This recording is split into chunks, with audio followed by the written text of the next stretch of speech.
Over the course of 25 years in 19th-century Pennsylvania, 5 different women married the wealthy industrialist Jeremiah Hartwell.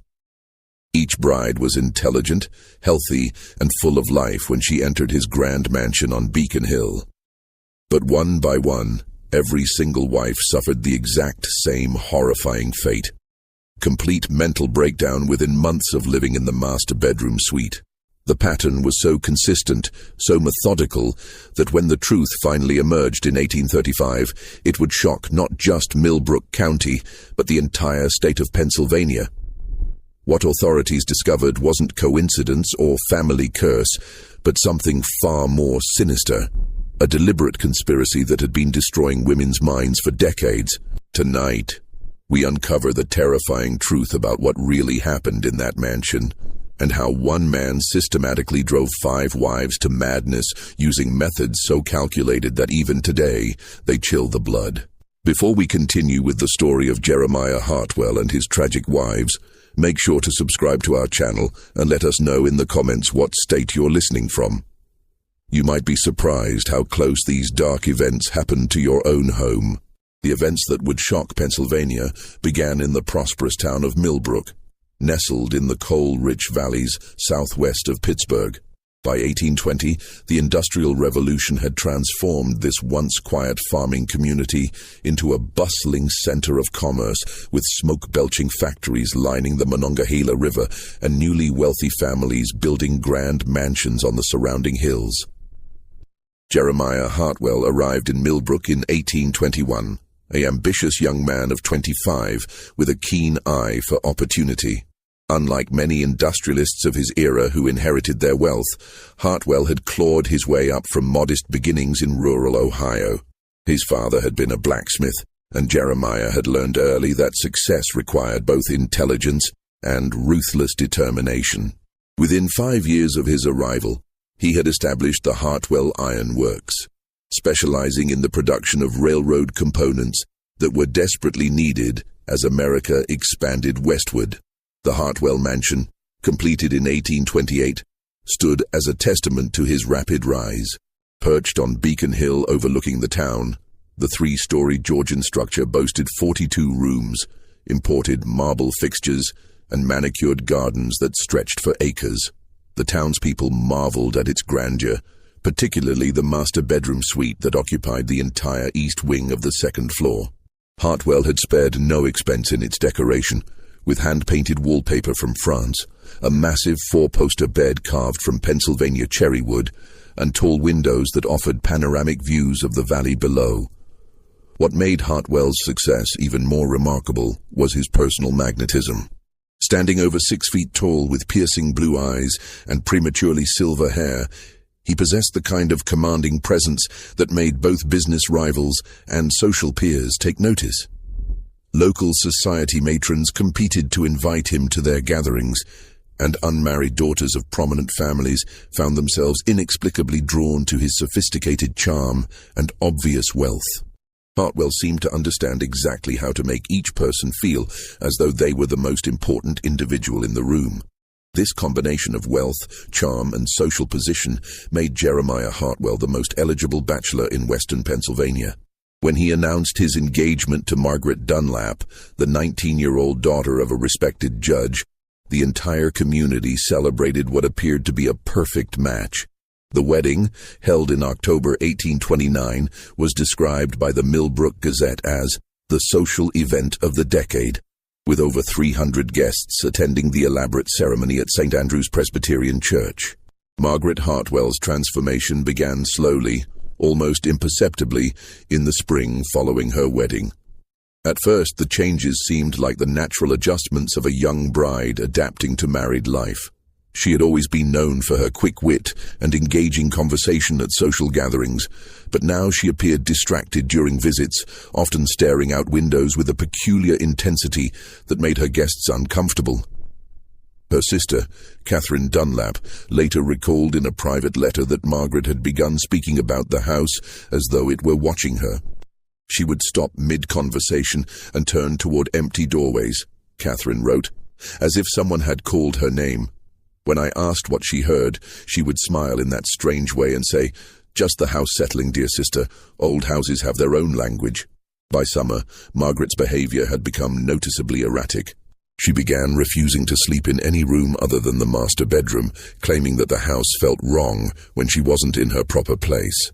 The household staff, initially charmed by their mistress's gentle nature, grew increasingly uneasy as Margaret developed what they privately called the watching habit. She would position herself at the bedroom windows for hours, not looking out at the gardens or the town below, but staring intently at her own reflection in the glass, moving her head slightly from side to side as if studying herself from different angles. The breaking point came on a humid evening in August 1830. The Hartwells were hosting a dinner party for several prominent Pittsburgh businessmen when Margaret suddenly stood up in the middle of the main course, walked to the dining room's large mirror, and began having an animated conversation with her reflection. The guests watched in stunned silence as she gestured emphatically and appeared to be arguing with the image in the glass, occasionally laughing in a high-pitched manner that no one had ever heard from her before. She kept asking her why she looked so tired, recalled Thomas Pemberton, one of the dinner guests, in his journal. But the most unsettling part was that she seemed to be waiting for answers, pausing as if the reflection was speaking back to her. When Mr. Hartwell gently tried to guide her away from the mirror, she became agitated and insisted that she wasn't finished talking yet.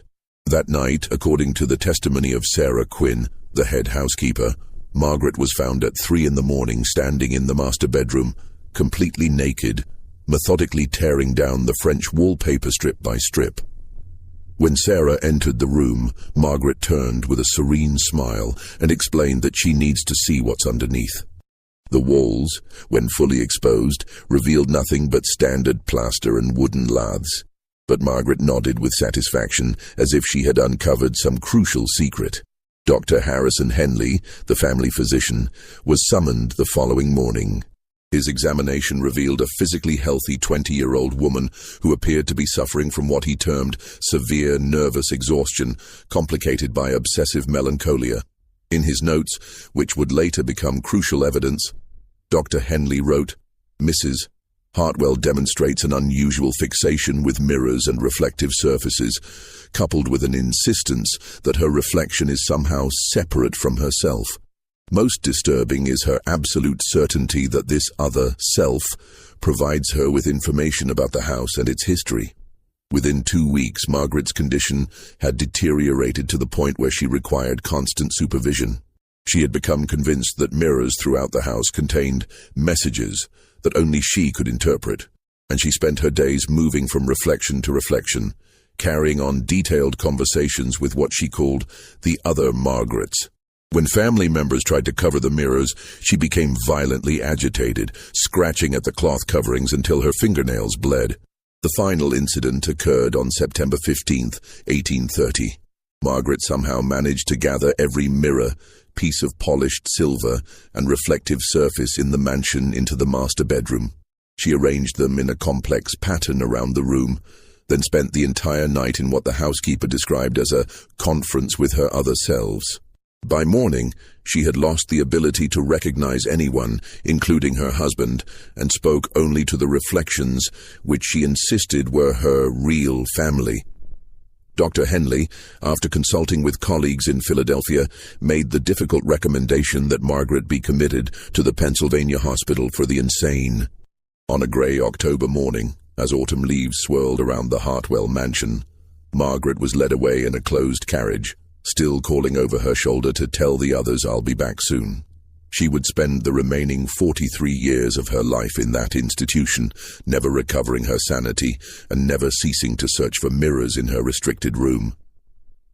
The commitment of Margaret Hartwell sent shockwaves through Millbrook's social elite, but the community's response revealed the complex attitudes toward mental illness that characterized the 1830s. While some whispered about hereditary madness or moral failings, most of the town's prominent families rallied around Jeremiah, viewing him as a tragic figure whose promising marriage had been destroyed by forces beyond his control. The prevailing medical wisdom of the era attributed female mental illness to a variety of causes, ranging from excessive reading to disruption of natural feminine roles.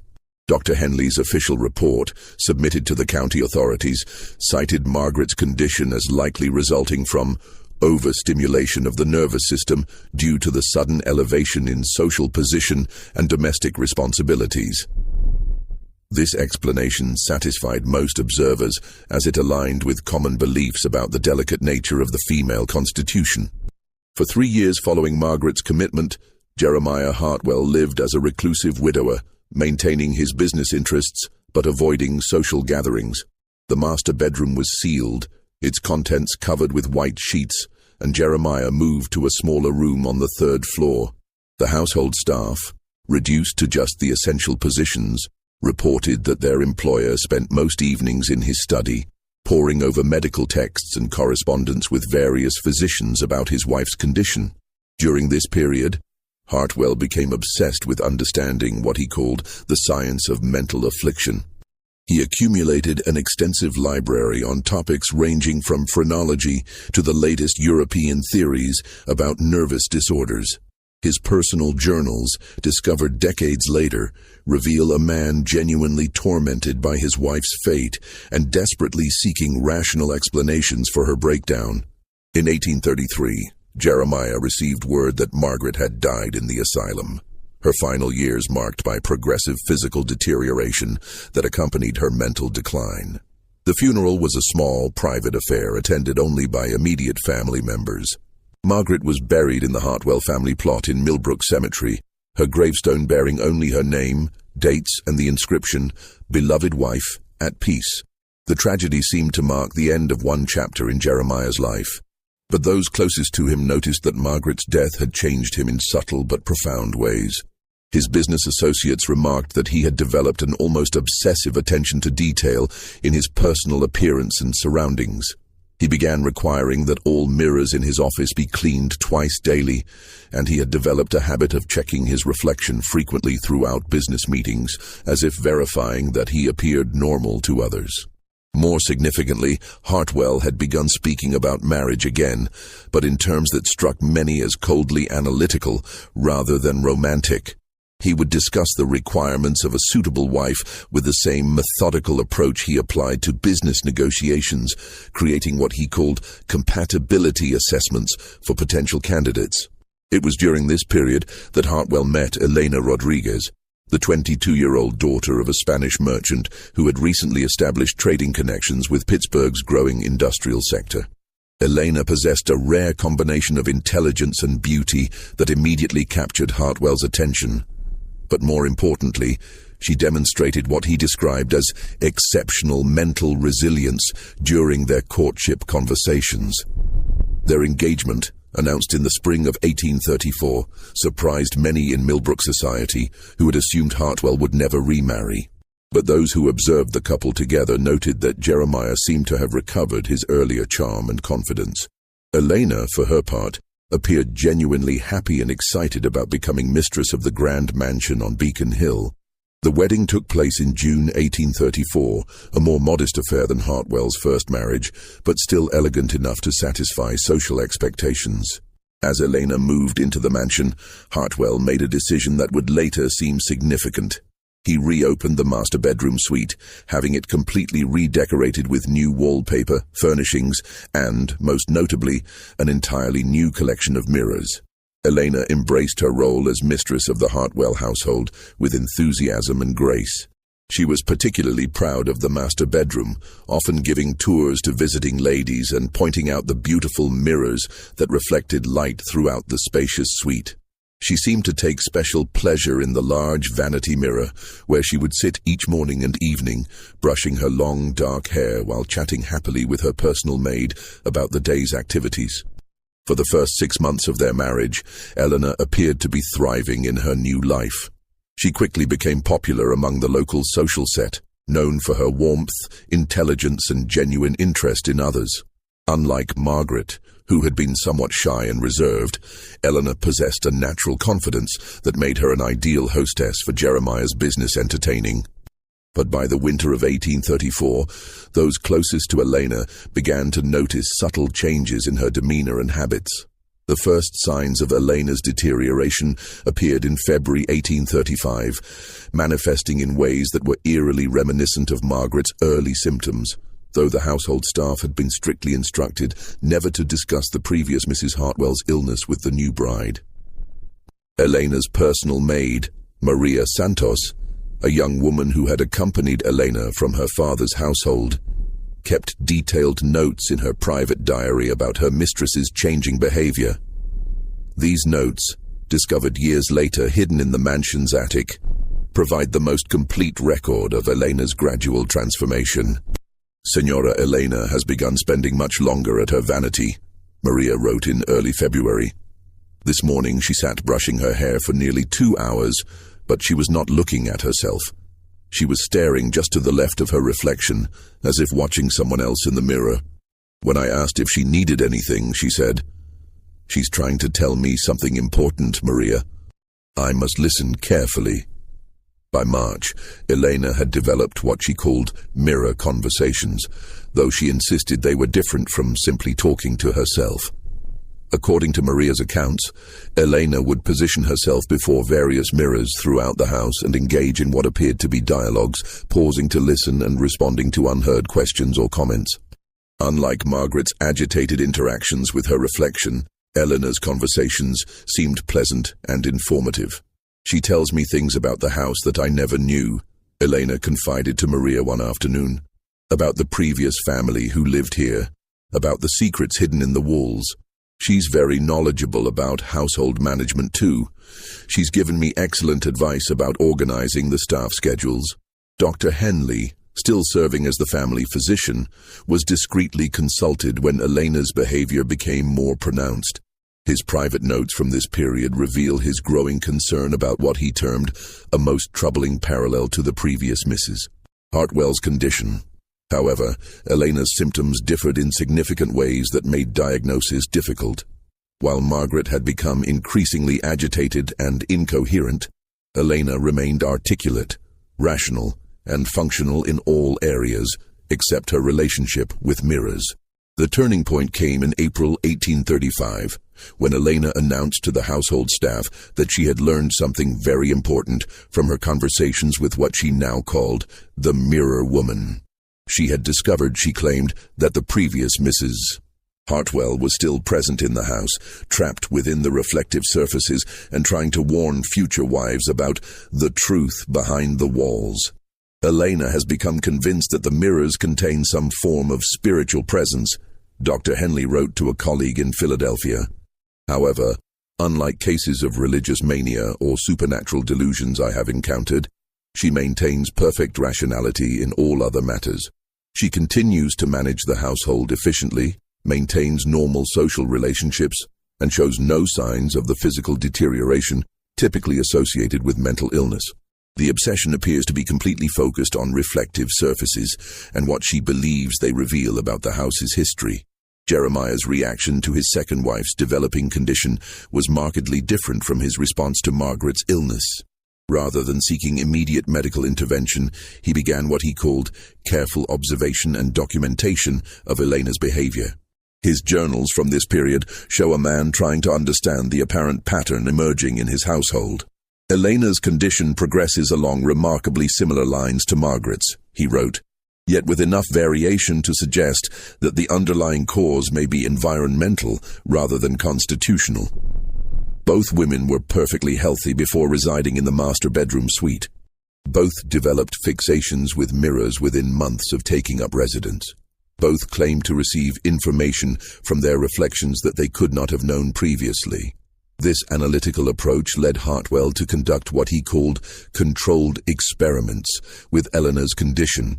He began documenting exactly which mirrors triggered the strongest responses, at what times of day the conversations were most intense, and what specific information Elena claimed to receive from the reflections. His notes reveal a systematic attempt to understand whether external factors might be contributing to his wife's mental deterioration.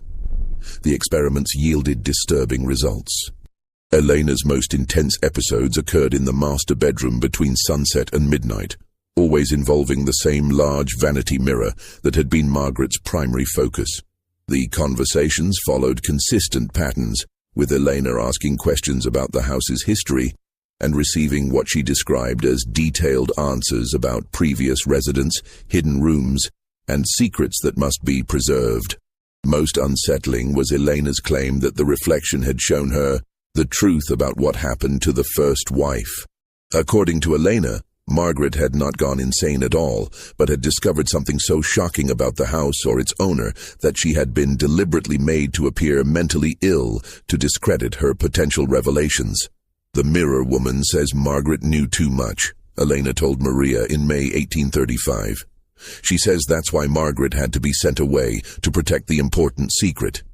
But she also says Margaret is still trying to warn people through the mirrors because the truth must eventually come out. By summer, Eleanor's behavior had become impossible to hide from Millbrook society. She had begun refusing to attend social gatherings unless the host's home contained mirrors where she could check with her advisor about appropriate conversation topics. When forced to attend mirror-free events, she became anxious and distracted, often excusing herself early to return home to her consultations. The situation reached a crisis point in August 1835, when Elena announced to Jeremiah that she had learned something that would change everything about their marriage and his position in the community. Elena's revelation came on a stifling August evening when the summer heat seemed to press against the mansion's windows like living thing. Jeremiah found his wife in the master bedroom, seated before the vanity mirror. But this time she was not engaging in her usual animated conversations. Instead, she sat perfectly still, her hands folded in her lap, staring at her reflection with an expression of profound sadness. "She has shown me the truth about this house," Eleanor said without turning away from the mirror. "About what you do to women who live in this room, Jeremiah, about why Margaret really went insane." According to Jeremiah's journal entry from that evening, Elena then revealed a series of allegations that left him stunned. She claimed the Mirror Woman had shown her hidden passages within the walls, secret rooms where previous occupants had been kept against their will, and evidence of what she termed medical experiments conducted on unwilling subjects. Elena has constructed an elaborate fantasy involving secret chambers and clandestine activities, Jeremiah wrote. She insists that Margaret discovered evidence of these alleged crimes and that her mental breakdown was artificially induced to silence her. Most disturbing is her claim that the mirrors somehow contain memories of these events, accessible only to women who spend enough time in the master bedroom. But Elena's accusations went beyond vague conspiracy theories. She provided specific details about the mansion's construction, claiming the Mirror Woman had revealed the existence of hidden passages that connected the master bedroom to unused sections of the house. She described elaborate monitoring systems built into the walls, and most shocking of all, she alleged that Jeremiah had been systematically drugging his wives with substances designed to cause hallucinations and mental confusion. "The medicine you give me for my headaches," Eleanor confronted her husband that night. "It's not medicine at all, is it? She showed me what it really does, how it makes women see things that aren't there, how it makes them appear insane to outside observers." Jeremiah's response to these accusations was swift and decisive. The next morning, he consulted with Dr. Henley about Eleanor's rapidly deteriorating mental condition, emphasizing the paranoid delusions and conspiracy theories that had replaced her earlier benign conversations with mirrors. Dr. Henley, already concerned about the parallels to Margaret's case, agreed that Eleanor posed a potential danger to herself and others. "Mrs. Hartwell has developed a systematic delusional structure that mirrors the earlier case in disturbing ways," Dr. Henley noted. "Her insistence on hidden passages and secret activities suggests a complete break from reality, possibly exacerbated by the isolation and stress of managing a large household. I fear that without immediate intervention, she may progress to the violent episodes that characterized the final stages of the first Mrs. Hartwell's illness." But Eleanor was not ready to be quietly committed to an asylum. Over the next several days, she began what she called her investigation. systematically examining the mansion's walls for the hidden passages the mirror woman had described. She recruited Maria and several other household staff members, convincing them to help search for loose panels, hollow spaces, and concealed doorways. The search yielded unexpected results. Behind a wardrobe in the master bedroom, Maria discovered a section of wall that sounded hollow when tapped. Further examination revealed a narrow panel that, when pressed, swung inward to reveal a cramped passage running between the walls. The passage, barely wide enough for a person to squeeze through, appeared to connect several rooms on the second floor and contained what Eleanor described as observation ports. Small holes that allowed someone in the passage to see into the bedrooms without being detected. The mirror woman was right, Eleanor told Maria triumphantly. The passages are real, just as she said they would be. If this part of her story is true, then everything else must be true as well.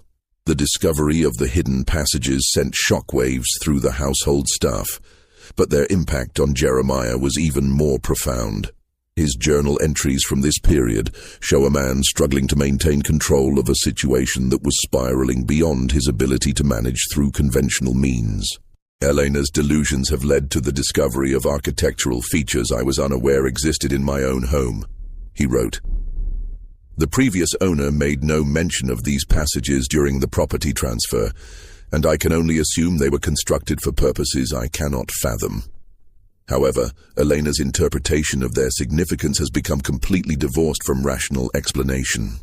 She now views every aspect of the house's design as evidence of a vast conspiracy directed against women in general, and wives in particular. As word of Elena's discoveries spread through Millbrook's gossip networks, Jeremiah found himself facing questions he could not adequately answer. Why hadn't he known about the passages? What was their original purpose? Most importantly, how could he explain the disturbing coincidence that both of his wives had developed nearly identical forms of mental illness focused on the same bedroom and the same mirrors? The pressure intensified when Elena's father, concerned about reports of his daughter's behavior, arrived from Pittsburgh for an unannounced visit. Don Carlos Rodriguez was a shrewd businessman who had not built his trading empire by accepting convenient explanations for inconvenient problems. His meeting with Elena revealed a woman who appeared perfectly rational, except for her insistence on the mirror woman's revelations, and his subsequent conversation with Jeremiah raised questions that demanded immediate answers. My daughter claims she has discovered evidence of criminal activity in your household, Don Carlos informed Jeremiah during a tense evening meeting. She also alleges that her mental condition is being artificially induced through medications administered without her knowledge. These are serious accusations that cannot be dismissed simply because they originate from someone whose sanity is questioned. Just when we thought we'd seen it all, the horror in the Hartwell mansion intensifies. If this story is giving you chills, share this video with a friend who loves dark mysteries. Hit that like button to support our content, and don't forget to subscribe to never miss stories like this. Let's discover together what happens next, as the truth behind Five Wives' madness finally begins to emerge. The confrontation between Don Carlos and Jeremiah Hartwell took place in the mansion's library, a room notably devoid of mirrors or reflective surfaces. Elena had insisted on being present, claiming she needed to consult with her advisor before making any important decisions about her future.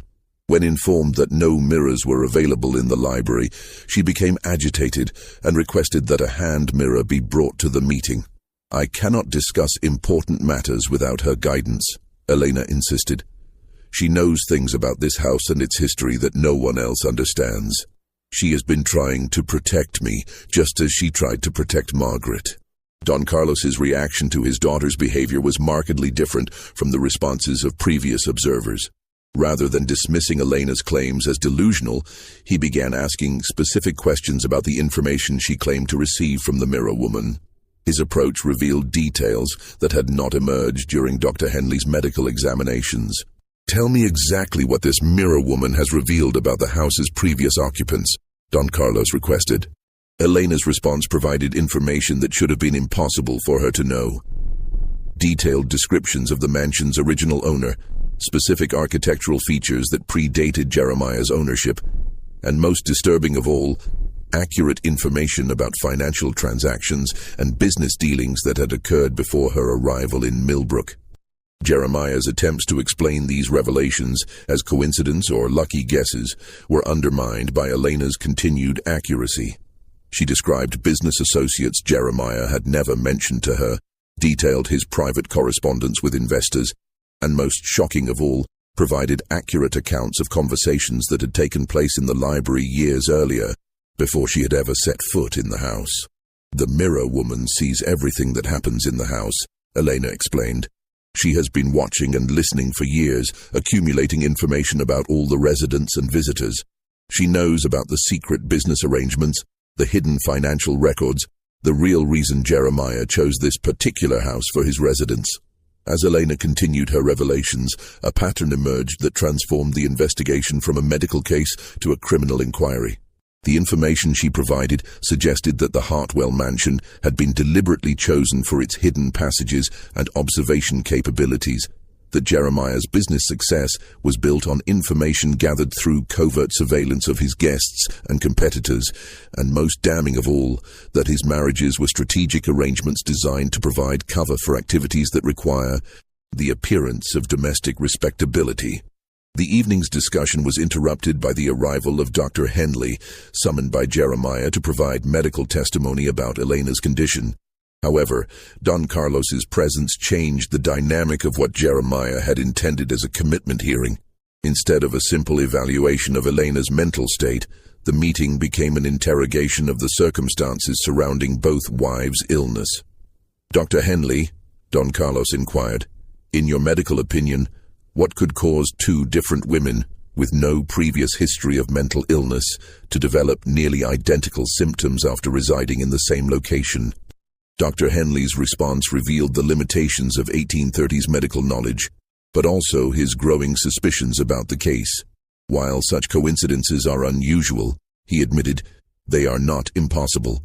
Environmental factors, including stress, isolation, and exposure to certain substances, could theoretically produce similar symptoms in different individuals.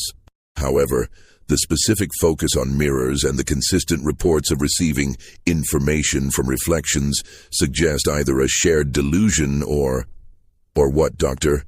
Don Carlos pressed.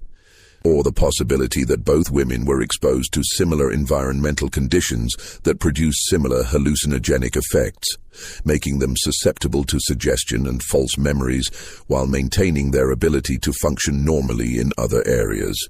The implications of Dr. Henley's statement hung heavy in the library's stifling air.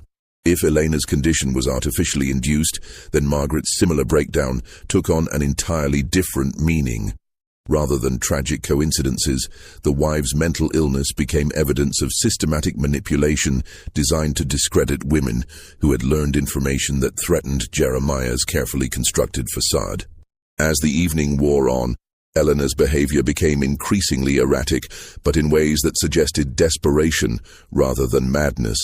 She repeatedly requested access to a mirror, claiming she needed to verify important details before making serious accusations. When her requests were denied, she became agitated and began describing the contents of locked rooms and hidden compartments throughout the house, information that Jeremiah insisted she could not possibly possess. The crisis reached its climax when Elena suddenly stood up and announced that the mirror woman had revealed the location of the evidence that will prove everything. She led the group to the master bedroom, where she directed them to a section of wall behind the massive wardrobe. Following her instructions, they discovered not only the hidden passage Maria had found earlier, but a concealed compartment containing documents and materials that would transform the investigation into a criminal prosecution. The documents hidden in the wall cavity told a story that was both more complex and more horrifying than Elena's mirror woman had suggested. As Don Carlos examined the papers by lamplight, the true scope of Jeremiah Hartwell's activities began to emerge from decades of careful concealment. The first revelation came from a leather-bound ledger containing detailed records of surveillance activities conducted from the hidden passages. Entry after entry documented private conversations, personal secrets, and business negotiations that had been observed and recorded without the knowledge of the participants. The entries, written in Jeremiah's distinctive handwriting, revealed how he had used this information to manipulate business deals, blackmail competitors, and gain advantages in financial negotiations. March 15, 1829, Senator Patterson discussed railroad route plans in drawing room with associates, confirmed northern passage through Millbrook Valley, adjusted investment portfolio accordingly. June 3, 1829, Judge Dunlap revealed his gambling debts to his wife in their bedroom conversation. Excellent leverage for upcoming court cases involving the iron works. But the surveillance activities were only the beginning of what the hidden documents revealed.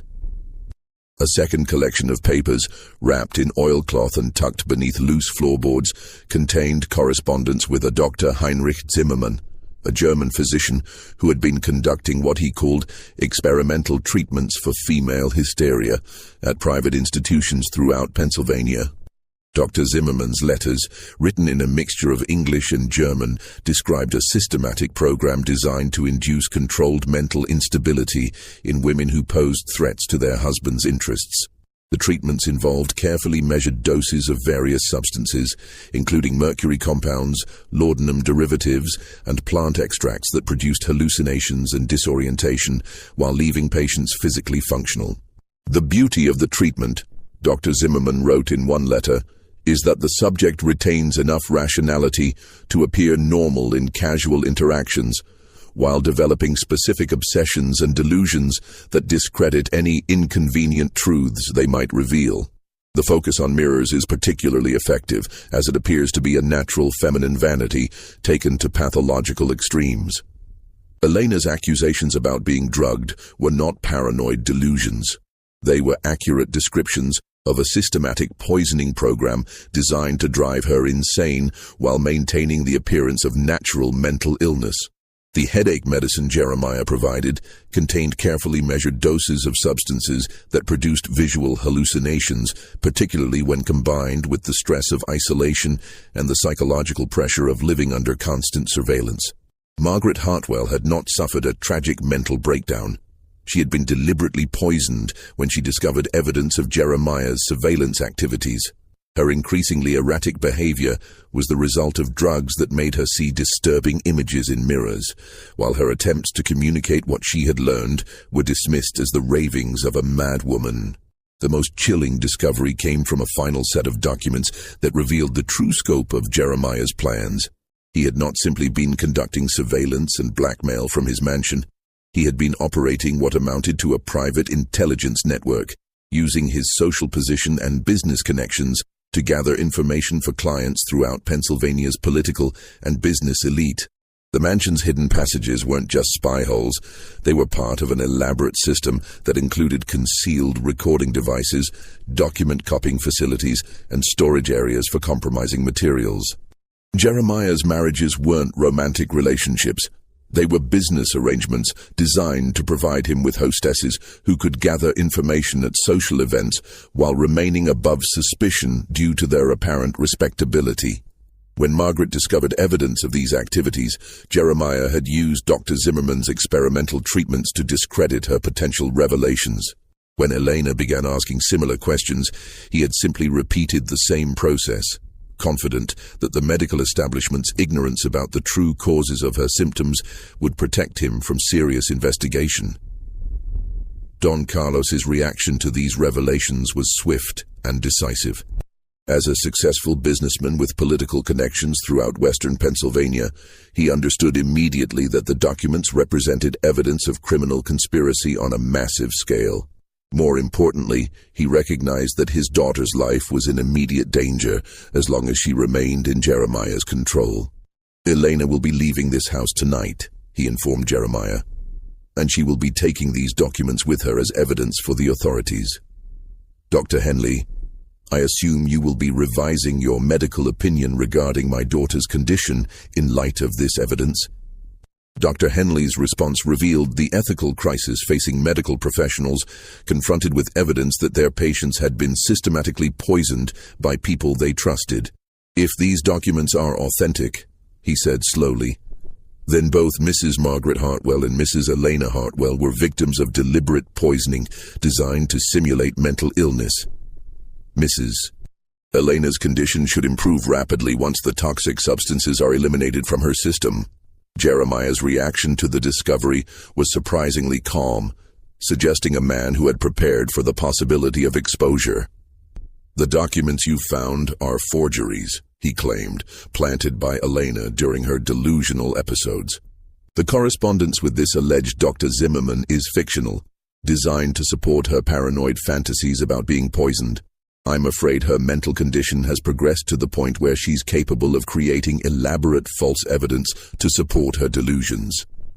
But Don Carlos had anticipated this defense. "Then you won't object to having the contents of these medicine bottles analyzed by independent chemists," he replied, producing the various compounds Jeremiah had been administering to Elena. "And you certainly won't mind if we bring in handwriting experts to verify whether these documents were written by you or by someone else." The confrontation might have continued indefinitely, but it was interrupted by an unexpected voice from the bedroom doorway. Sarah Quinn, the head housekeeper who had served the Hartwell family for over a decade, stepped into the room with the expression of grim determination. "I can't stay silent any longer," she announced. "I've watched 2 good women destroyed by what happens in this house, and I won't watch it happen to others. Mr. Rodriguez, your daughter is telling the truth about everything. I've seen the master administer the medicines, I've seen him using the passages to spy on guests, and I've seen what those treatments do to the ladies who live in this bedroom." Sarah's testimony provided the final piece of evidence needed to corroborate Elena's claims. As the head housekeeper, she had access to all areas of the mansion and had observed Jeremiah's activities over many years.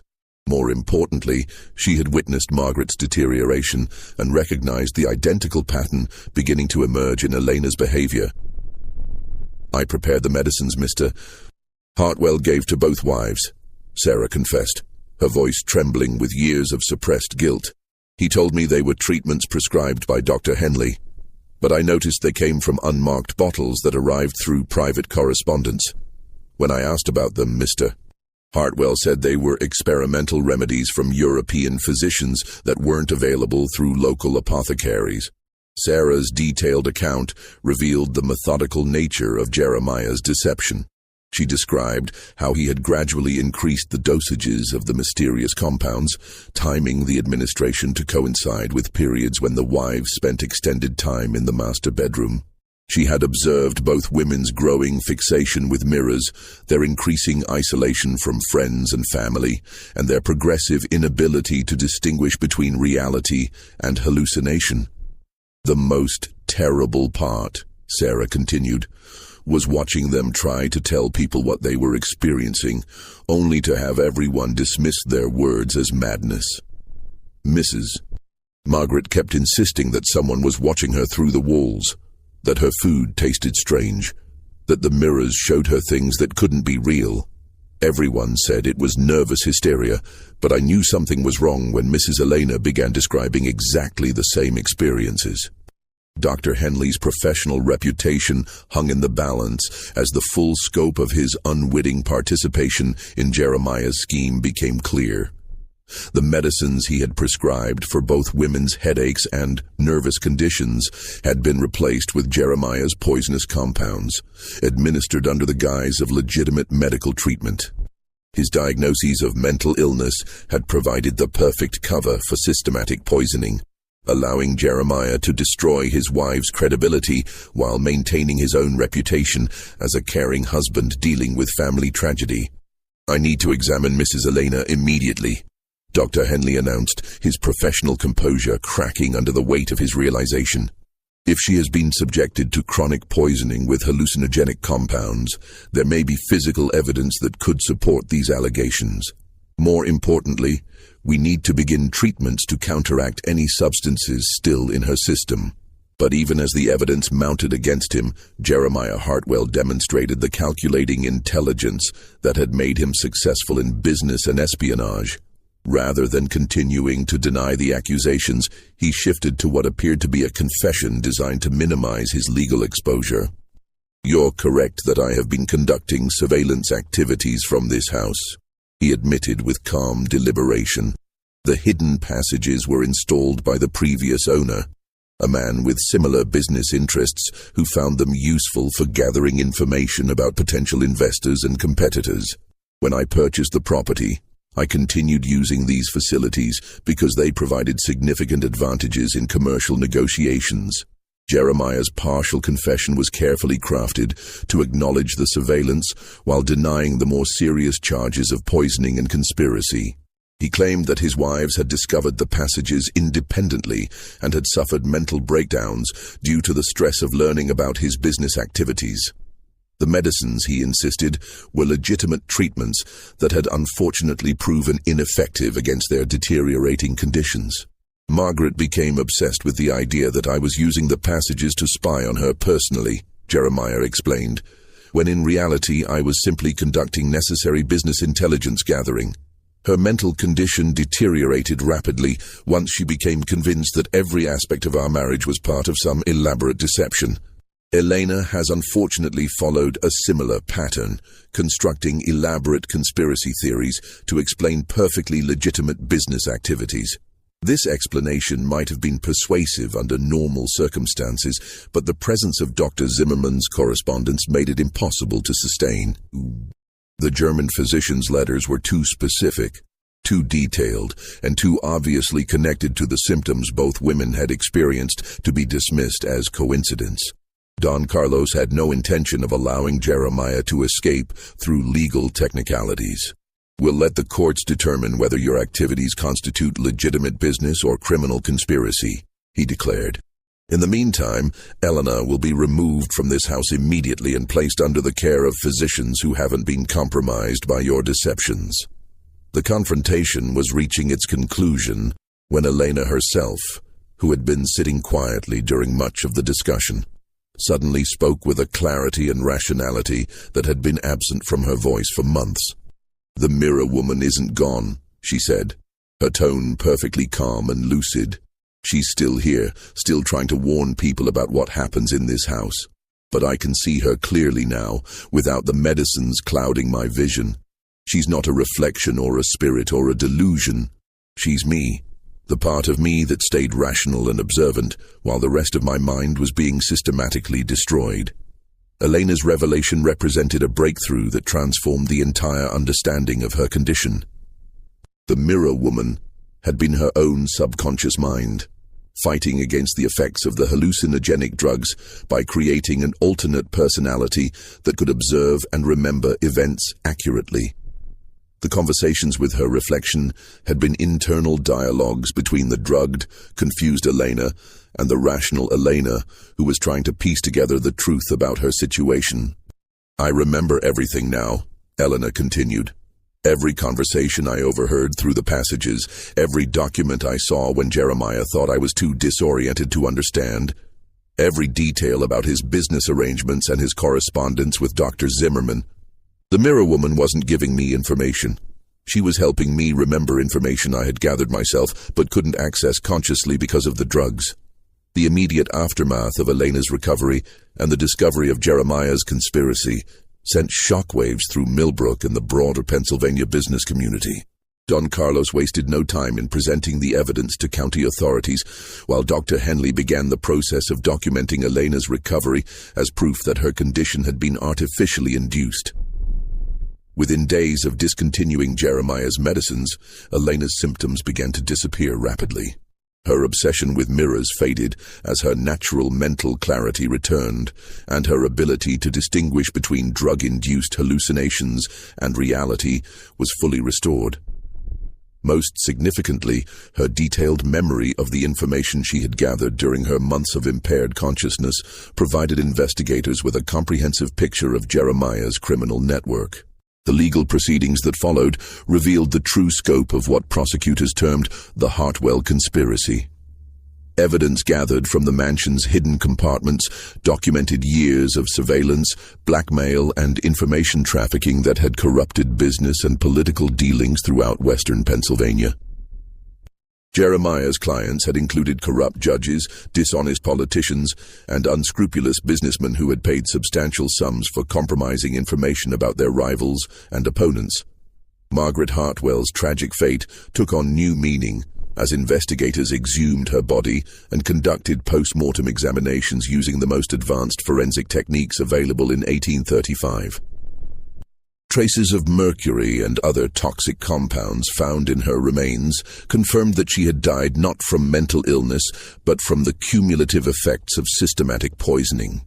Her death was reclassified from natural causes to homicide, making Jeremiah liable for murder charges in addition to conspiracy and fraud. The Pennsylvania Hospital for the Insane, where Margaret had spent her final years, cooperated with the investigation by providing detailed records of her condition and treatment. These documents revealed that Margaret had maintained periods of lucidity throughout her confinement, during which she had consistently claimed that her husband was poisoning women to hide his criminal activities. Her statements, previously dismissed as the ravings of a mad woman, were now recognized as accurate testimony from a victim of deliberate chemical torture. Sarah Quinn's decision to testify against her employer proved crucial to the prosecution's case. Her detailed knowledge of the household's daily operations, combined with her observations of both wives' deterioration, provided investigators with a timeline that correlated perfectly with the administration of Dr. Zimmerman's experimental compounds.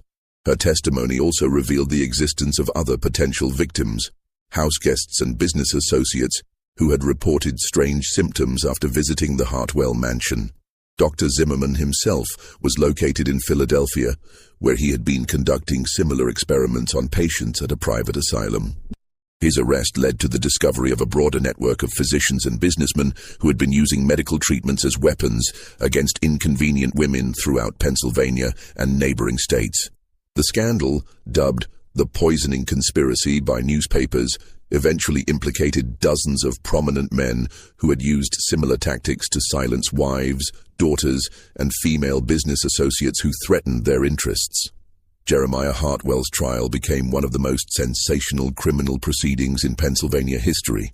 The prosecution's case was strengthened by Elena's lucid testimony about her experiences, Sarah Quinn's detailed account of the household's operations, and the extensive documentary evidence found in the mansion's hidden compartments. Most damaging of all was Dr. Zimmerman's decision to cooperate with authorities in exchange for reduced charges, providing expert testimony about the effects of the compounds used to poison both wives. The defense attempted to portray Jeremiah as a victim of circumstances beyond his control, claiming that he had been manipulated by Dr. Zimmerman and other conspirators who had convinced him that his wives were genuinely mentally ill. This strategy failed when prosecutors presented evidence showing that Jeremiah had initiated contact with Dr. Zimmerman and had specifically requested treatments that would produce symptoms of insanity while leaving victims physically functional. The jury's verdict was unanimous. Guilty on all charges, including murder in the first degree for Margaret's death, attempted murder for Elena's poisoning, and multiple counts of conspiracy, fraud, and extortion related to his surveillance and blackmail activities. The judge's sentence reflected the severity of the crimes and their impact on the community. Death by hanging, to be carried out within 30 days of conviction. Elena's recovery was complete by the time of Jeremiah's execution in December 1835. She had returned to her father's household in Pittsburgh, where she gradually resumed normal social activities and eventually remarried a merchant who specialized in importing goods from Spain. She lived a long and healthy life, but she never spoke publicly about her experiences in the Hartwell mansion beyond her testimony at the trial. The Hartwell mansion itself became a symbol of the darker aspects of America's industrial development and the vulnerability of women in a society that readily dismissed their concerns as hysteria or madness. The building was sold to satisfy Jeremiah's debts and was eventually converted into a boarding house for railroad workers. The hidden passages were sealed, the mirrors were removed, and the master bedroom was divided into smaller rooms to eliminate its associations with the tragic events. But the legacy of the Hartwell conspiracy extended far beyond the fate of one criminal and his victims. The case led to significant reforms in Pennsylvania's laws regarding the commitment of mentally ill patients, requiring independent medical evaluations and stricter oversight of private asylums. It also sparked a broader conversation about the use of medical treatments as tools of oppression and the need for better protection of women's legal rights. Dr. Henley, devastated by his unwitting participation in the poisoning scheme, devoted the remainder of his career to studying the effects of toxic compounds on mental health. His research, partly funded by compensation payments from Jeremiah's estate, contributed to the development of more sophisticated techniques for detecting poisoning and treating its effects. He also became an advocate for women's medical rights, arguing that female patients deserve the same quality of care and respect accorded to male patients. The discovery of Margaret and Eleanor's true fate raised disturbing questions about how many other women throughout America might have suffered similar treatment at the hands of husbands, fathers, or guardians who found it convenient to have them declared insane. Historical records from the period suggest that the Hartwell case was not an isolated incident, but rather one example of a broader pattern of medical abuse that may have claimed hundreds or thousands of victims whose stories were never investigated. The case also highlighted the importance of believing women who reported unusual or disturbing experiences, even when their accounts seemed improbable or contradicted conventional wisdom. Margaret and Eleanor's insistence that they were being watched, drugged, and manipulated had been dismissed as symptoms of mental illness, when in fact they were accurate descriptions of the crimes being committed against them. Today, the site of the original Hartwell mansion is occupied by a small park in what is now the Pittsburgh metropolitan area. A historical marker installed in 1985, exactly 150 years after Jeremiah's execution, commemorates the victims of the poisoning conspiracy and serves as a reminder of the importance of protecting vulnerable individuals from those who would exploit their trust and authority. The marker's inscription reads simply, "In memory of Margaret Dunlap Hartwell, Elena Rodriguez Hartwell, and all victims of medical abuse.